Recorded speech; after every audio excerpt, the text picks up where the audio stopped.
তোমরা এখন দেখতে পাচ্ছ বিশ্বের সবথেকে বড় মায়াপুরে তৈরি হয়েছে চন্দ্রোদয় মন্দির। তারই ভিতরে নৃসিংহ মন্দিরের বিশেষ কিছু অংশ। যেখান দিয়ে এসেছেন ওইভাবেই নামতে হবে, সেম রাস্তা। ঘরে নিয়ে যান।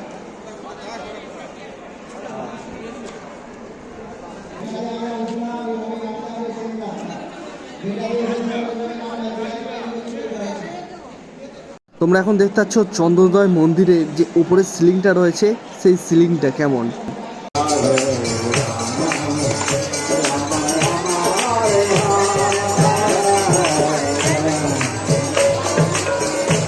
তোমরা ভালো আছো, আমি ভালো আছি। আজকে আমি যাব মায়াপুরে, আর মায়াপুরে তৈরি হচ্ছে বিশ্বের সবথেকে চন্দ্রোদয় মন্দির। আর সেই চন্দ্রোদয় মন্দির কতখানি প্রস্তুতি হয়েছে সেই প্রস্তুতির ভিডিও তোমার সাথে দেখাবো।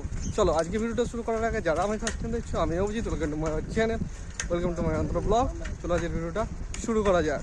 তোমরা ঘাট পার হয়ে টোটো করে চলে আসতে পারবে এই চন্দ্রোদয় মন্দির বা মায়াপুর ইস্কনে। আর এই সাইড থেকে হলো কৃষ্ণনগর থেকে চলে আসতে পারবে বাসের মাধ্যমে। আর এইটি হলো 1 নম্বর গেট। এই গেটের মাধ্যমে আমরা প্রবেশ করব। আর তোমরা দেখতে পাচ্ছ সেই চন্দ্রোদয় মন্দির কতটা কাজে পূর্ণ হয়েছে। তোমরা এখন দেখতে পাচ্ছ এখন বিকেল হয়ে গেছে, আর এই সময়ে আমাদের এই মায়াপুর ইস্কনে কত ভিড় রয়েছে। তারপরে তোমরা দেখতে পাচ্ছ বিকেলবেলা যে জায়গাটায় প্রত্যেকটা দিন হরে কৃষ্ণ সংকীর্তন হয় সেই জায়গাটা। আর তোমরা এখানে দেখতে পাচ্ছ সবাই এখানে মিলে আনন্দ করছে আর নাচ গান করছে।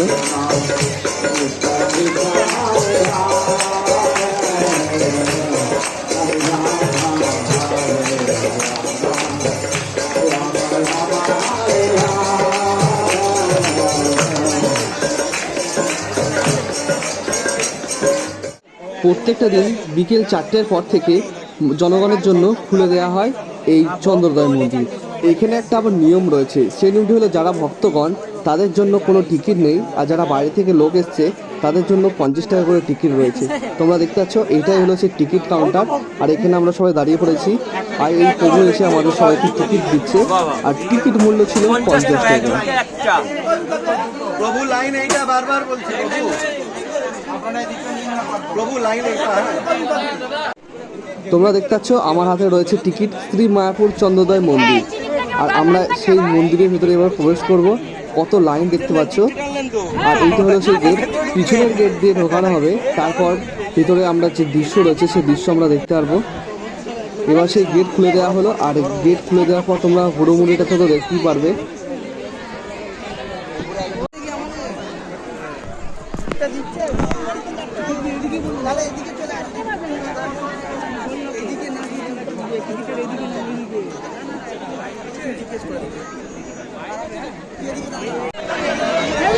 এই মুহূর্তে সেই গেট খুলে দেওয়া হয়েছে, আর আমরা এই ধীরে ধীরে এই পরপর আমরা উঠে পড়বো। এখানে একটা সিঁড়ি মতন করা রয়েছে, এইভাবেই উঠতে হবে। আর তোমরা দেখতে পাচ্ছ পিছনে কত লোকজন আসছে, সামনেও লোক রয়েছে।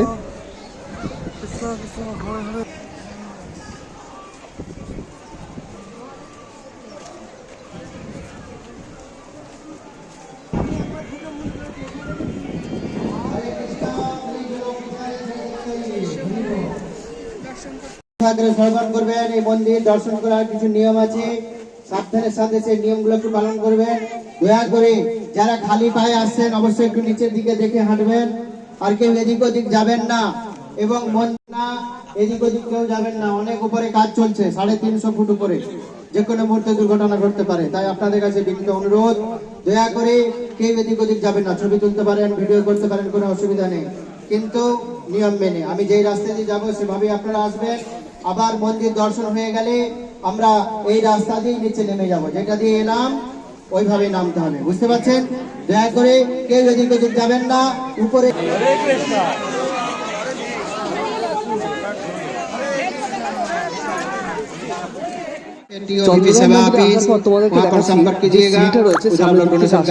এই সিঁড়িটা দিয়ে তোমাদের প্রথমে উঠতে হবে, আর বাঁ দিক দিয়ে এক্সিট গেট রয়েছে। আর এই হলো সেই জায়গা, মানে পুরো মণ্ডপটা। আর সামনেই দুই পাশে রয়েছে শ্রী বিষ্ণুর মূর্তি। এই সাইডে একটা বড় বিষ্ণুর মূর্তি রয়েছে। তোমরা দেখতে পাচ্ছ কত সুন্দর বিষ্ণুর মূর্তিটা। আর পাশে রয়েছে আরেকটি নিতাই গৌড়ের মূর্তি। এটা হলো পোস্টার, এই পোস্টারের মতনই সামনে দৃশ্য ফুটে উঠবে। আর এই পাশে একটা রয়েছে বিষ্ণুর মূর্তি। এবার আমি চলে এসেছি চন্দ্রোদয় মন্দিরের একদম মেন জায়গায়, যেখানে তিনটি মন্দির রয়েছে। আর এখানে 10,000-এরও বেশি মানুষ একসাথে দাঁড়িয়ে হরিনাম সংকীর্তন করতে পারবে, আরতি দেখতে পারবে, এছাড়াও আরও অনেক কিছু, কত অনুষ্ঠান এখানে সব কিছুই হয়ে যাচ্ছে। আর তোমরা দেখতে পাচ্ছ এখানে ভিতরে যে কাজটা রয়েছে, কাজটা এখনও কমপ্লিট হয়নি, প্রচুর কাজ রয়েছে। আজকের দিনে বিকেলবেলাটা একটু মেঘলা আকাশ ছিল, তাই ভিতরে প্রচণ্ড পরিমাণে অন্ধকার, তাই তোমরা অতটা ভালোভাবে দেখতে পাচ্ছ না। কিন্তু যতটা দেখতে পাচ্ছ এই আমাদের অনেক কিছু, কেননা এই মন্দির এক বিশ্বের সেরা মন্দিরের মতন। হরে কৃষ্ণ। হরে কৃষ্ণ। সবাই সামনে এইদিকে চলে আসুন, সবাই এখানে চলে আসুন। হরি বল। হরি বল। আপনারা দয়া করে এদিকে চলে আসুন। সবাই প্রণাম করে নিন, আগে ফটো পরে তুলবেন। ভগবানকে আগে দণ্ডবত প্রণাম করুন। তোমরা দেখতে পাচ্ছ কত মানুষের ভিড় হয়ে গেছে, এখানে স্টেজও করা হয়েছিল। আর এইদিকে যে তিনটে মন্দির রয়েছে, সেই তিনটে মন্দিরও রয়েছে। এখানে এখনও ঠাকুর নিয়ে আসা হয়নি, এখনও 2 থেকে 3 বছর লাগবে পুরো কমপ্লিট হতে। তোমরা দেখতে পাচ্ছ এই প্লেটগুলোর ওপরে নাম খোদাই করা রয়েছে। যারা এখানে ডোনেশন করেছে, সেই ডোনেশনের সেই ঊর্ধ্বেই এখানে নাম খোদাই করা হয়েছে। তাদের এই নামগুলো চারি সাইডে লাগিয়ে দেওয়া হবে, আর তখন দেখতে অপূর্ব সুন্দর লাগবে। চলো আমরা সামনের দিকে যাই, দেখি কি ঠাকুর রয়েছে। এখানে সামনে রয়েছে গুরু পরম্পরার যে ঠাকুর, সেই গুরু পরম্পরার পর সাজিয়ে রাখা হয়েছে। আর তার সাথে সাথে পাশে রয়েছে, দেখা যাক কি রয়েছে পাশে। আমরা পাশেই দেখতে পাচ্ছি পঞ্চতত্ত্বর যে মন্দির, আমরা যে মন্দিরে এখন এই পঞ্চতত্ত্ব মূর্তিটা পুরো ডেমো হিসেবে বসানো হয়েছে, কেননা এই মন্দির সম্পূর্ণ তৈরি হয়ে যাওয়ার পর এইখানে সেই পঞ্চতত্ত্বের ঠাকুর নিয়ে আসা হবে, আর সেই উদ্বোধন হবে এখনও 2 থেকে 3 বছর পর।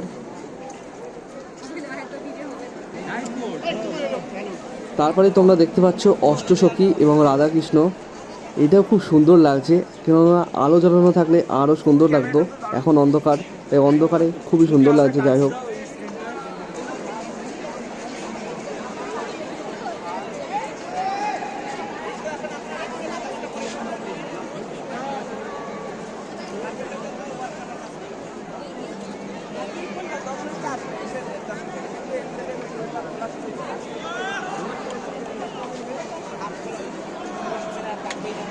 এই চন্দ্রোদয় মন্দিরে যে ওপরে যে চূড়াটি রয়েছে, সেই চূড়াটিতে এখনও কাজ চলছে, তার জন্য এইভাবে দেখতে লাগছে। যখন চূড়াটি কমপ্লিট হয়ে যাবে তখন দেখতে আরও সুন্দর লাগবে।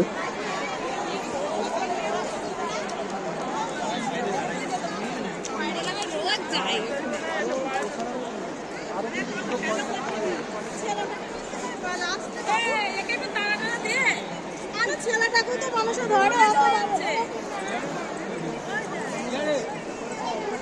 এবার তোমাদের দেখাবো আমার পিছনে যে একটি পর্দা দেওয়া রয়েছে, সেই পর্দার পিছনে রয়েছে নৃসিংহ মন্দির। আর সেই নৃসিংহ মন্দির কেমনভাবে সেজে উঠেছে সেটা তোমাদেরকে দেখাবো। তারপরে চলে আসলাম নৃসিংহ মন্দিরের ভেতরে। আর নৃসিংহ মন্দিরের ভেতরে এখনও লাইট নেই, আর এই অন্ধকারে তোমাদেরকে কি দেখাবো সে আমি নিজেও বুঝে পাচ্ছি না। ফ্ল্যাশ অন কর, মোবাইলের ফ্ল্যাশ অন করেও কিছুই দেখা যাচ্ছে না, যেগুলো গোল্ডেন সেগুলো দেখা যাচ্ছে। তোমরা এইভাবে তোমরা দেখতে থাকো আর অনুভূতি করতে থাকো কতটা সুন্দর আলো জ্বললে কতটা সুন্দর লাগে। তারপরে তোমাদেরকে দেখাচ্ছি উপরে যে সিলিংটা রয়েছে, সেই সিলিংটা।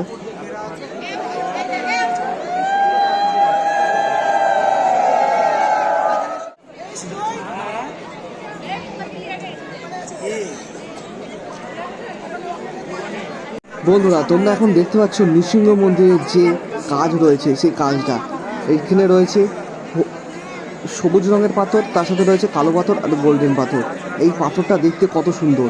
আর এইখানেও লাইটটা ছিল না, আর লাইটটা হলে অসম্ভব সুন্দর লাগতো। অবশ্যই আমরা পরে তো দেখতেই পারবো।